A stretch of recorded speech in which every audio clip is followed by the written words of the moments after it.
आजच्या प्रयोगशील शनिवार या उपक्रमामध्ये आपले सर्वांचे स्वागत आहे। मी पूनम बळीराम सिरसाट, जिल्हा परिषद प्राथमिक शाळा वडाली। तर बघा मुलांनो, आज आपण एक फुगण्यात प्रयोग करणार आहोत। प्रयोगाचं नाव आहे उष्णतारोधक फुगा।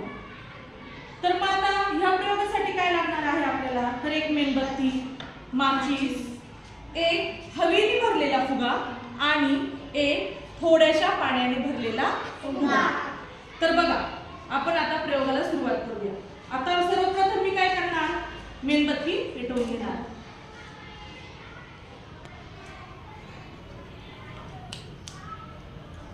मेणबत्ती पेटवून घेतली आहे। आता आपण काय करणार? जो हवेने भरलेला फुगा आहे तो ह्या मेणबत्तीची जी ज्योत आहे त्या ज्योताच्या थोड्याशा अंतरावरती आपण भरणार आहोत।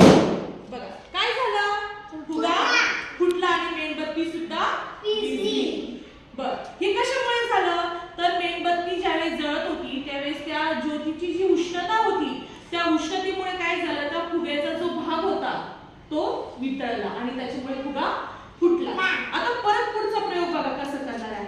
आता आपण परत एकदा मेणबत्ती पेटवून घेतली। मेणबत्ती पेटवल्यानंतर आता आपण काय करणार आहे?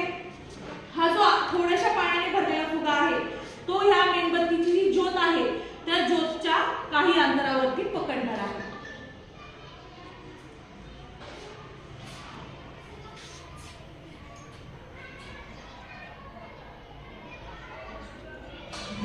फुगा फुटला बरे? नाही। का नाही फुटला बरे फुगा?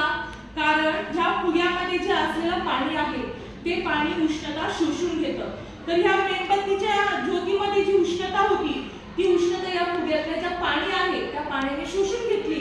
त्यामुळे काय झालं? फुगा फुटला नाही। त्याच्यामुळे उष्णतारोधक हा प्रयोग आपण इथे बघितलेला आहे। समजलं तुम्हाला? हो। चालेल, धन्यवाद।